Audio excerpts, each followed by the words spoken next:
Big Boss Malayalam season 7 live അപ്ഡേറ്റിലേക്ക് പോകാം. റെനയും അനുവും തമ്മിലുള്ള വഴക്കിൽ ഈ വിഷയത്തിൽ നേരത്തെ ഒരു വീഡിയോ ഇട്ടിരുന്നു.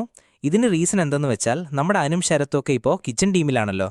അപ്പോൾ അനു പറയുന്നുണ്ട്, കിച്ചൺ ടീമിൽ ഇല്ലാത്തവരെയൊക്കെ ദയവായി ഒന്ന് മാറി നിൽക്കണം എന്ന് അനു പറഞ്ഞായിരുന്നു. അതായത് കിച്ചൺ ഡ്യൂട്ടി തടസ്സപ്പെടുത്തേണ്ടതെന്ന് കരുതിയാവും അനു അങ്ങനെ പറഞ്ഞത്. ഈ സമയം അവിടെ റെനയുണ്ടായിരുന്നു. റെനയ്ക്കെന്തോ അത് പിടിച്ചിട്ടില്ലാന്ന് തോന്നുന്നു.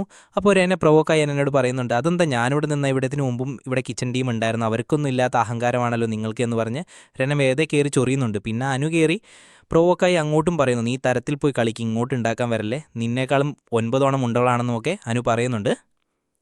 പിന്നെ രണ്ടുപേരും ഇതിലേക്ക് വീട്ടുകാരെയൊക്കെ വലിച്ചിടുന്നുണ്ട്. സോ വീട്ടുകാരെയൊക്കെ പറയുന്നത് വളരെ മോശം പരിപാടിയാണ്. സത്യത്തിൽ റെന ആവശ്യമില്ലാതെ കയറി ചൊറിഞ്ഞ് കണ്ടന്റിന് വേണ്ടി പ്രശ്നമുണ്ടാക്കിയതുപോലെ എനിക്ക് തോന്നി. റെന സത്യത്തിൽ ഒരു ഇറിറ്റേറ്റിംഗ് കണ്ടസ്റ്റൻ്റായി പലപ്പോഴും തോന്നിയിട്ടുണ്ട്. ഇതിനിടയിൽ റെന ചപ്പാത്തി കള്ളി എന്നൊക്കെ വിളിക്കുന്നുണ്ട്. അതൊക്കെ വളരെ മോശം സ്വഭാവമാണ്, ഭക്ഷണത്തിൻ്റെ പേരിൽ ഒരാളെ കള്ളി എന്നൊക്കെ വിളിക്കുന്നത്. റെന തന്നെ ഇടയ്ക്ക് പറയും, ഞാൻ ഈ പ്രായത്തിൽ തന്നെ ഓവർ മെച്യൂർഡ് ആണെന്ന്. പക്ഷേ അതിൻ്റെ ഒന്നും യാതൊരു ക്വാളിറ്റിയും അവൾ കാണിക്കുന്നില്ല എന്നാണ് സത്യം. സോ ഈ വിഷയത്തിൽ എന്താണ് നിങ്ങളുടെ അഭിപ്രായം? കൂടുതൽ അപ്ഡേറ്റുകളുമായി വീണ്ടും വരാം. ദയവായി ചാനൽ സബ്സ്ക്രൈബ് ചെയ്യുക. ബൈ.